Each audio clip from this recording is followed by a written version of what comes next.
Continuamos en la segunda parte del debate de Onda Luz Televisión. Vamos a empezar por ese segundo bloque del cual hablábamos anteriormente, de políticas sociales. Y bueno, pues aquí hay muchísimas cosas de las que hablar. Podemos hablar de vivienda, podemos hablar de educación, podemos hablar de todo lo que significa el bienestar social, que ahí hay un bloque también amplísimo, y si les parece pues les doy también un turno de palabra para conocer las líneas generales de cada uno de los partidos políticos, y ya les digo que ustedes pueden centrarlo en la parte que quieran de este bloque que les decía. Daniel Galán.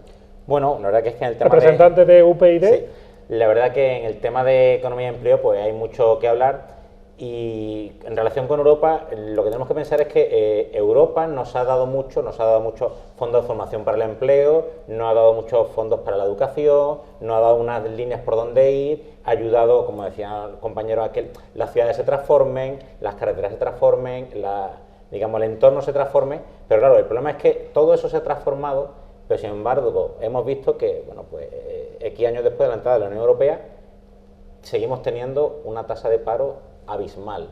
Entonces está claro que algo ha fallado, algo no se ha hecho bien, porque claro, es decir, si en toda Europa ha habido crisis y la tasa media de paro en Europa está entre el 10 y el 11% y la española está en el 25%. Entonces claro, con una diferencia abismal con respecto a otros países que también han tenido unas crisis muy grandes, incluso han sido intervenidos, como pueden ser Irlanda, Portugal, Grecia, y sin embargo su tasa de paro, no sé si es algo en Grecia, es muy inferior a la nuestra. Entonces está claro que algo se ha hecho mal.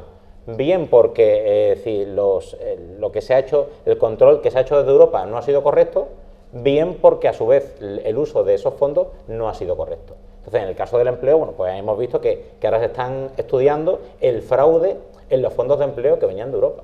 Y que gracias, por ejemplo, a una iniciativa del eurodiputado de UPyD, sí, Europa ha puesto la lupa a ver qué se ha hecho con los fondos de empleo, qué es lo que se ha malversado. Entonces, claro, eso es muy grave, porque claro, es que el futuro de los ciudadanos, el futuro de los trabajadores, es decir, está ahí. Entonces hemos visto que no se han formado lo suficiente y que ahora, para más gravedad, cuando la tasa de paro es más alta que nunca, no hay fondos europeos suficientes o se pueden paralizar o no se están utilizando bien para formar a los trabajadores que están en el desempleo. Entonces eso es muy grave. Entonces, desde UPyD, si ponemos nuestro foco en el empleo, en la formación y en aprovechar todo aquello que hemos construido con parte del dinero europeo. Pero claro, esto hay que hacerlo con la mentalidad de que no se puede volver a hacer lo mismo que ya se ha hecho. Es decir, no se puede decir, porque está claro que no se ha hecho bien. Entonces, tenemos que asumir de que estamos enfermos, de que lo hemos hecho mal y que tenemos que hacerlo distinto. Tenemos que cambiar en educación, es decir, nuestros niveles de educación, tenemos una diferencia según un informe PISA que tiene todas las críticas posibles, pero que es una manera de medir, tenemos una diferencia de educación con respecto al resto de Europa muy grande. Entonces, claro, desde Europa tenemos que pedir de que se homogenicen políticas educativas, tenemos que pedir de Europa también de que se homogenicen, digamos, políticas sociales, que la asistencia social a nivel español sea igual que a nivel europeo, pero claro, controlando cómo se hace, claro, que no pase pues los fraudes que ha habido y que se aumente el control del fondo europeo. El tema de vivienda, decía, ha tenido que ser Europa la que diga, que a ver, ¿qué están haciendo en España con el tema de las hipotecas? Claro, no se creían que en España se estaban desahuciando a personas de su primera vivienda. Claro, eso no cabe en cabeza alguna, claro, teniendo en cuenta que muchas de esas hipotecas la habían dado cajas de ahorro que estaban controladas por los políticos. Y a su vez resulta que ahora los políticos se desentienden y la gente pues va a la calle, cuando muchos de esos préstamos supone que eran de cajas de ahorro de su obra social. Entonces, claro, es decir, ahí hay un totum revolutum que hay que cambiarlo, y hay que pensar en cambiar el modelo productivo, como decía otro compañero, pero en serio, de verdad, desde la educación, desde el control del dinero público, que es lo que UPyD siempre hace mucho hincapié, y desde que todos aquellos que lo han hecho mal y que se han cargado parte del sistema, paguen por ello. Y eso no nos cansaremos nosotros de pedirlo, tanto en España como en Europa, del Parlamento Europeo. Es decir, abriendo las comisiones de investigación, si no se abran en España, que se abran en Europa. Es decir, que haya si hay fraude de la seguridad social, que haya un control de la seguridad social, que es una de nuestras propuestas a nivel europeo. Al fraude fiscal, igual. Si aquí resulta que el gobierno le está quitando, digamos, competencia a los inspectores de Hacienda, pues que desde Europa haya una oficina europea antifraude. Es decir, todo eso hace falta, digamos, controlar todo aquello que se ha descontrolado en España. Entonces, si desde España no se controla, pues esta es la oportunidad para votar a eurodiputados que desde Europa van a hacer lo posible porque los fondos europeos se gasten en condiciones y no de la manera en la que se ha hecho ahora, para que eso ayude a fomentar, digamos, la educación, a fomentar la formación y a que el empleo que se cree ahora sea de calidad y de futuro.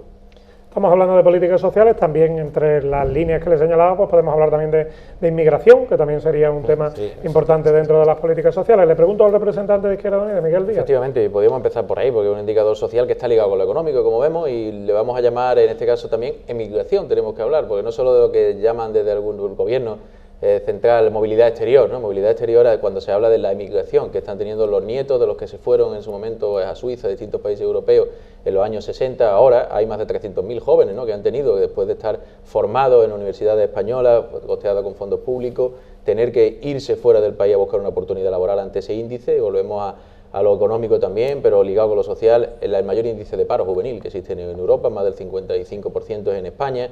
Por tanto, hay que trabajar por una Europa en la que no tengan, que la movilidad exterior es cuando uno quiere irse porque quiere enriquecerse, quiere mejorar, enriquecerse personalmente, me refiero como experiencia, o quiere mejorar, pero no cuando se ve forzado a emigrar. Esto no es que se van, sino que los echan de su país a 300.000 jóvenes. Esto requiere unos cambios de política. Igualmente hay otro indicador clave, la pobreza infantil, la exclusión en el ámbito infantil. Estamos hablando que España está solo por detrás de Rumanía en el ranking europeo, y son datos también contrastados, y lo que es la pobreza infantil es además muy claro de lo que existe cuando llega un menor en un ámbito familiar a encontrarse en situación de exclusión, es que todo la familia antes ya está también en esa misma situación, ¿no? Por tanto, ha habido pérdida de empleo, escasez o imposibilidad de llegar a unos recursos en modo de prestaciones sociales, rentas básicas, etcétera. Por tanto, ahí hay que actuar de políticas sociales en las que los fondos públicos deben estar destinados a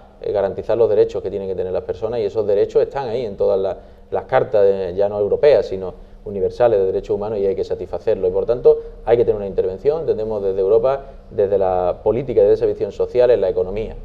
Tienen que ir correlacionadas en sectores estratégicos, además, como es el del acceso a los suministros básicos, agua y luz. Ahora mismo estamos viendo que después del desempleo, y lo veremos, lo estamos viendo los que estamos en la calle, los partidos políticos que nos llegan a nuestra sede, nos encontramos dificultad de personas, los ayuntamientos lo vemos para poder pagar recibos básicos como la luz y el agua, que son derechos fundamentales. Habría que, y se puede, con normativas desde Europa para regularizar ese mercado, no dejarlo solo al albur de la liberalización y de los réditos económicos de las grandes empresas multinacionales de estos sectores, y garantizar mínimos vitales de agua y luz que tienen que estar garantizados para todos como un derecho fundamental. Esto es algo también práctico y concreto que se puede hacer desde Europa. Y luego habría que abrir otro aspecto que tenemos que tiene que ver con lo social también, que es el propio modelo de desarrollo que queremos de ciudades, y aquí yo creo que en la costa pues debe ir especialmente en todo el litoral europeo, pero en la costa también, en cuanto a preservar el litoral, por un lado el saneamiento integral, que hay que dar la calidad de lo que es el propio litoral, evitar, por ejemplo, que sea presa el litoral mediterráneo de las prospecciones que se están aprobando y autorizando de hidrocarburos, que son cuestiones que no casan para nada ni con la defensa del medio ambiente ni con un turismo de calidad, una industria muy sensible como el turismo.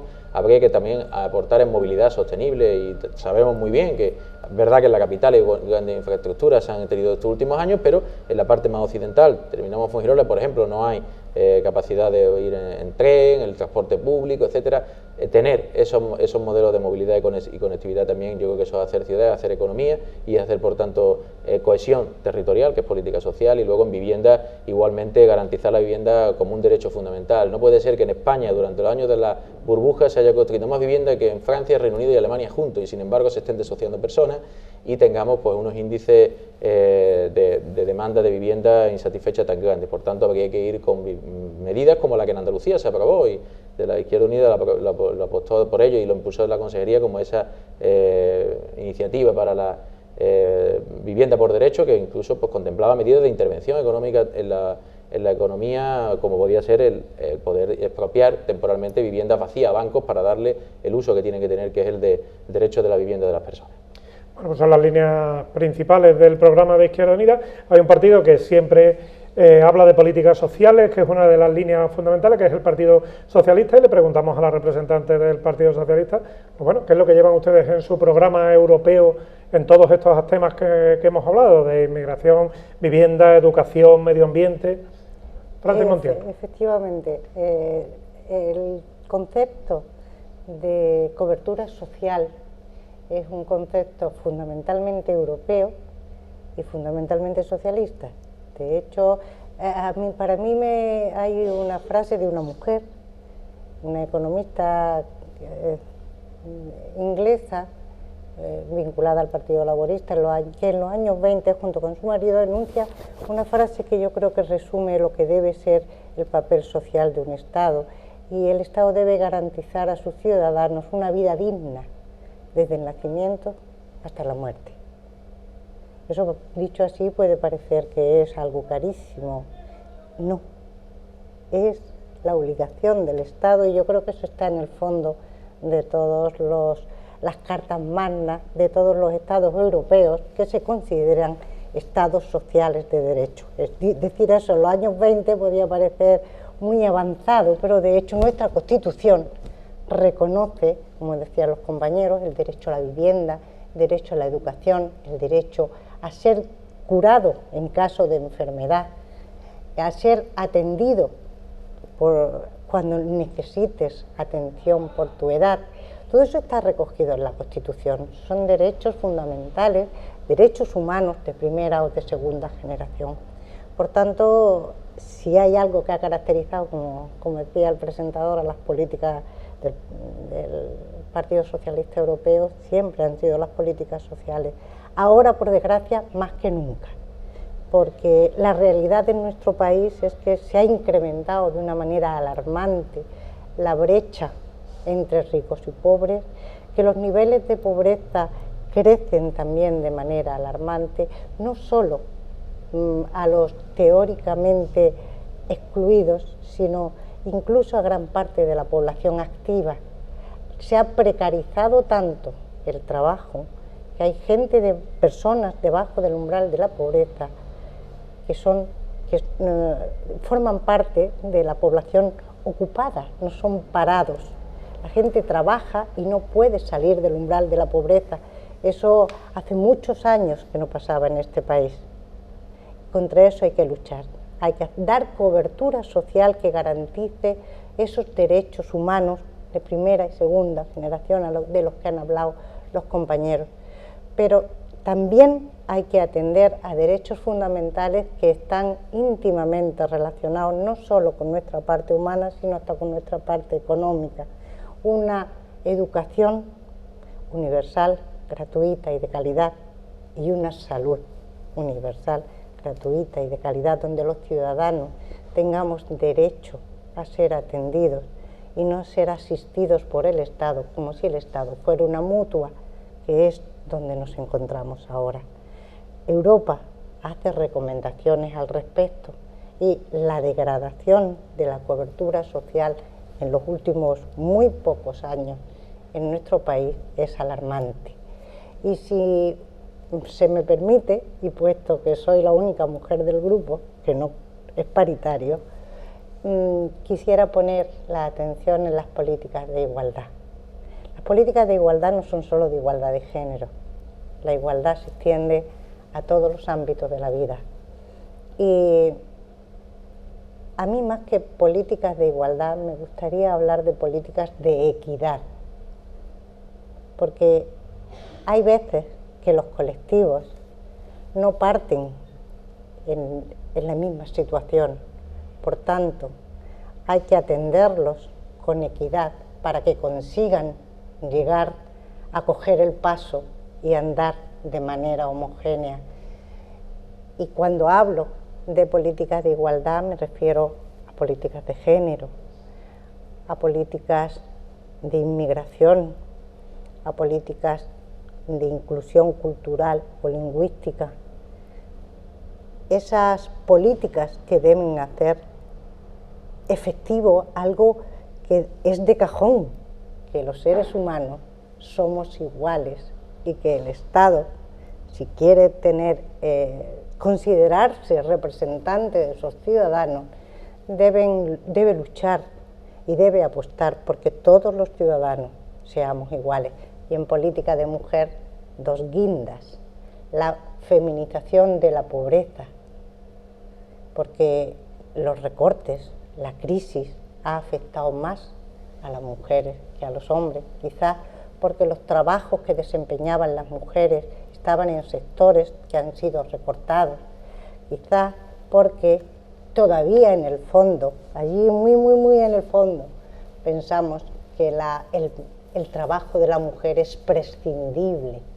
Y cuando se recortan derechos sociales, la mujer pasa a desarrollar un trabajo no remunerado que cuando está en el mercado de trabajo pueden desempeñar mujeres y hombres, normalmente trabajos relacionados con los cuidados, el cuidado de los niños, de los enfermos, de los mayores, del hogar. Todo ese ámbito de trabajos que han vuelto a salir del mercado laboral, del trabajo retribuido, ha vuelto a ser asumido por las mujeres, que si se mira la serie de la población activa de la EPA, la población activa femenina está cayendo, toda la población activa está cayendo, pero la femenina más, porque la mujer está volviendo al hogar. Bueno, una cosa que comentas sobre los derechos, que era educación y sanidad, y siempre se nos olvida la atención y los cuidados y la justicia. La justicia universal, gratuita y a niveles europeos, que eso es de lo que, si hay cosas que no estamos a nivel europeo, de lo que menos estamos a nivel europeo es de la justicia. Nada más que basta darse una vuelta por los juzgados malagueños o españoles, andaluces, y darse una vuelta por los juzgados de los países europeos para ver lo que es el primer mundo y lo que es no el segundo, el tercer mundo. Así que a estos días, hace poco, hablaba con unos funcionarios en la Ciudad de la Justicia y me decían, dice, bueno, ¿hay algún plan a nivel europeo para equipar con armarios las oficinas de los juzgados? Sí. Si hay algún plan a nivel europeo para poner armarios. Sí, esa es la diferencia, por eso decía yo que hay cosas de Europa que no nos han llegado y que no estamos a nivel europeo, y que los políticos que han gobernado no se han ocupado en absoluto. Entonces, por eso es lo que hay que cambiar. Sí, educación, sanidad y justicia, aunque sea para poner armarios. Bueno, tomamos nota y cerramos, si les parece, el bloque de políticas sociales con el representante del Partido Popular. Bueno, y mí, cuando hacemos las comparaciones con Europa, yo siempre digo que hay que diferenciar. Europa. Somos Europa, ¿no? Pero cuando hacemos la comparación de qué hay en otros países de Europa y qué es lo que tenemos en España, también tenemos que tener en cuenta cómo somos los españoles. No comparemos la justicia española, italiana o griega con la danesa, con la sueca o con la finlandesa.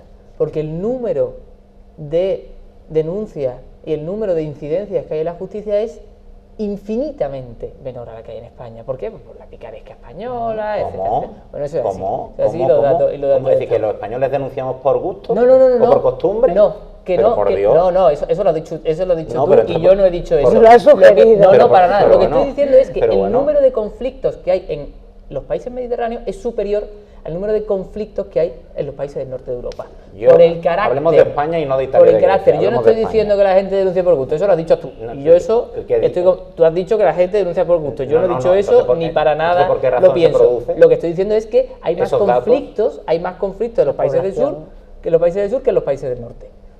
El carácter que tienen ellos, o porque a lo mejor pasan más tiempo metidos en su casa porque no hay sol, a lo mejor puede ser eso, pero también hay que analizar. Ahora se entiende por qué no queréis arreglar la justicia, porque no tenéis ni idea de cómo funciona. Bueno, porque a lo mejor sí tenemos más idea que otros. Hablar de sol y de mal tiempo es alucinante. Ha sido un ejemplo, sí, bueno, pero un ejemplo de a lo mejor el por qué no, pero los datos están en que hay menos incidencia de la justicia en esos países que en los países del sur. Yo no estoy hablando de España, he hablado de lo que son los países del sur. Incluso en la propia Francia, la propia Francia hay mayor incidencia en los países del sur que en los países del norte. O sea que en la parte del norte pero bueno, dicho eso, si quieren lo busca y si no quieren no lo busca. Eso ya sí, yo busco la realidad, por desgracia. Bueno, yo también busco la realidad. Ahora, a mí lo que me sorprende es cuando hemos hablado de la educación, especialmente de la sanidad. Parece que aquí en España estamos pagando por la sanidad y en España la sanidad sigue siendo gratuita. Y poco menos que Francia ha dicho, perdona, yo no te he interrumpido, me gustaría que no me interrumpiera. Y Francia ha dicho que poco menos que estamos pagando una mutua. Y hombre, yo creo que no, a lo mejor te he entendido mal. Eso es. A lo mejor te he entendido mal, pero por lo ha que cambiado el concepto con la última ley de sanidad. La sanidad ha dejado de ser un derecho por ser ciudadano. Léete la ley. No, bueno, pero a ver, léete la ley. La sanidad se paga con nuestros impuestos, sí. pero no pagamos una cantidad como se paga en Alemania, como se paga en Dinamarca, como se paga en Noruega, que se paga una cantidad cuando se va al médico. Y eso los sí es un euros, copago, no lo que dice el PSOE que el PP va a hacer, no, eso sí es un copago. Cuando hay que ir al médico, cuando hay que ir al médico, tengas que pagar una cantidad. Hemos cambiado el modelo, pero ¿en la sanidad sigue siendo gratuita o no? Depende. ¿Sigue siendo gratuita o no? Depende. ¿Sigue siendo gratuita o no? Depende. Madrid En Madrid ¿Qué está es pasando gratuita. en la Comunidad Ahora, de Madrid? En Madrid está ¿Qué está gestionada pasando en determinadas igual, comunidades? Déjame hablar, por favor. Vamos a En dejarle Madrid que está ponga gestionada su voz. igual que el Hospital Costa del Sol, gestionado por el Partido Socialista. Es un hospital público de gestión privada. Y en Madrid es exactamente igual, que un hospital ejemplar de la Junta de Andalucía, gobernada por el Partido Socialista. El Hospital Costa del Sol, hospital público de gestión privada, igual que en Madrid. Ese es el modelo que se ha cambiado, lo que tú dices, Francis. No, es que solo miramos a Madrid, pero cuando nos encontramos que, no es tu eso. propio partido hace lo mismo Estoy hablando en de la Andalucía. ley, no del yo modelo estoy de hablando- gestión. bueno, pero yo sí te hablo Te del estoy modelo de hablando de gestión. la ley. Sí, por favor, déjame Bueno, hablar, que pero yo vamos a te he ver, escuchado muy me atentamente, estás Francis. citando, Francis, me estás citando mal. Francis, te Por estoy tanto, te hablando- tengo que decir No, que no, te estoy refieras citando a lo mal. que yo he dicho, te no a lo que tú Francis, por favor, supones. déjame hablar, que ¿Ya no me está? dejas hablar. Venga. Sí. No, yo lo que supongo no, lo que yo he escuchado, ¿vale? Lo que yo he He escuchado y hablado lo que todo de el ley, mundo ha escuchado. de Lo que ley. todo el mundo ha escuchado, ¿vale? Entonces, lo que no podemos es, por repetir muchas veces una mentira, pensar que se va a convertir en verdad, que es lo que al Partido Socialista le gusta hacer, No. tanto con la educación como con la sanidad. Es como lo de la calidad de la educación o lo de la gratuidad de la educación, si tenemos un modelo que es el del Partido Socialista en los últimos 20 años en España. No ha habido otro modelo educativo, no ha habido otro. Se ha intentado cambiar, ahora se ha intentado cambiar por parte del PP, yo espero que se consiga, y yo siempre digo una cosa, simplemente por probar, oye mira, si no funciona, lo volvemos a cambiar. Ahora, es que como nunca lo hemos cambiado, del modelo educativo, pues yo creo que es mejor que intentemos cambiarlo, y a ver si así conseguimos salir de los últimos lugares de la lista de PISA. Porque, como tú bien decías antes, que tenemos que ir hacia la formación y hacia la productividad, igual que he dicho yo, ¿Sabes lo eso que se se consigue va a con la salir? formación. Francis, por favor, Sí, déjame hablar. ahora te digo Vale, de dónde se va a déjame que salir. termine y Yo te damos ahora un estoy- turno de he escuchado réplica. atentamente a tu locución. Y Pero me no te dejas has hablar. enterado de nada. Sí, bueno, es que a lo mejor no lo has explicado bien o no has dicho verdad. mejor. Entonces, Lo por que he eso, dicho sí es lo que verdad. estoy intentando decir es las cosas que tú, pues pienso que no has dicho la verdad. Entonces, por eso mismo lo estoy explicando. Ahora, en España y especialmente en Andalucía, hemos tenido el mismo modelo educativo y tenemos, como bien se ha comentado antes, estamos en lo último en la lista de PISA. Que, como tú bien has dicho, a lo mejor la lista de PISA pues no es la más representativa o a lo mejor hay otras tendencias y demás. Ahora, luego eso se traducirá en la formación de los trabajadores. En España está claro, y yo ya eso no sé si se ocupa del PP, del PSOE o del que pasaba por allí. No se ha apostado por la formación profesional, hemos apostado siempre por la universidad, y lo que hemos conseguido es una gran cantidad de licenciados, que está muy bien, pero en esta situación económica en la que estamos, pues claro, si en España no hay trabajo para los ingenieros o para los licenciados, en algún sitio tendrán que trabajar, ¿no? O es que cuando nos vamos a la Costa del Sol o nos vamos al interior y vemos personas de otros países trabajando, ahora que hablamos de movilidad exterior o de inmigración o de migración, y vemos personas de otros países trabajando en España, le decimos, ¿qué? ¿Te han echado de tu país porque no tienes trabajo? ¿No? ¿A que no lo pensamos eso? Porque pensamos que cuando los jóvenes malagueños y españoles se van al resto de Europa es porque lo han poco menos que echado de su país. No. Es que el concepto de Europa, de tu Europa cuando eras joven, al de Europa de los jóvenes de hoy en día no tiene absolutamente nada que ver.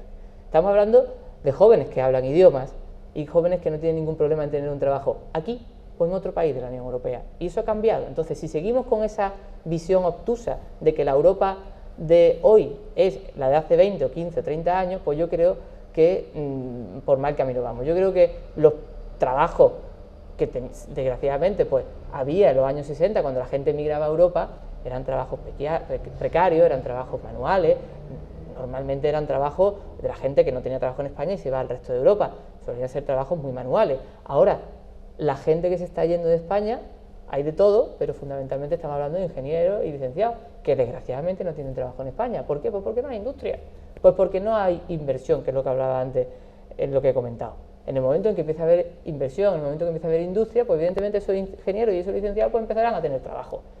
Ahora, ¿qué es malo que esos señores vayan fuera de España? Pues yo creo que no. Hombre, ellos a lo mejor pues prefieren estar aquí con su familia, o a lo mejor no, pero es que yo creo que ese concepto de hay que nacer, vivir y morir en España, y eso, si no haces eso, es que no está bien. Yo creo que no, a lo mejor será porque yo tengo familia que trabaja fuera de España, que trabaja en Europa, y porque tengo muchos amigos que trabajan en Europa, y no porque no tengan trabajo en España, sino porque quieren trabajar en Europa. Y yo creo que eso es realmente Europa. Europa no es que nos manden dinero, que nos manden turistas y que nos manden ayuda. Europa es que nos sintamos europeos, que trabajemos en Europa.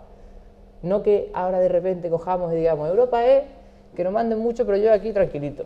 Entonces yo creo que el concepto de Europa es que podamos sentirnos europeos en cualquier sitio de Europa y que el resto de los europeos se sientan europeos en España. Bueno, nos estamos casi quedando sin tiempo. Si les parece, les voy a dar un turno para finalizar, es decir, antes del último turno donde van a poder ustedes pedir el voto para cada uno de sus partidos, y lo pueden utilizar como turno de réplica o para completar lo que se le haya quedado en el tintero de estos dos temas que hemos hablado, de economía y de políticas sociales. Ahora sí les pido que sean un poco más breves porque ya vamos más justo de tiempo. Daniel. Sí, hombre, por completar un poco pues, lo que comentamos, es decir, que Europa está aquí y nosotros, digamos, estamos en Europa, España está en Europa para quedarse. Entonces, claro, hay una serie de problemas que no por no reconocerlos se van a arreglar. Entonces, claro, la idea, lo que UPyD propone es, si sabemos lo que pasa, sabemos dónde nos hemos equivocado, tenemos que profundizar en ese estudio y hay soluciones. Es decir, la solución no está afuera, digamos, está en la propia Europa.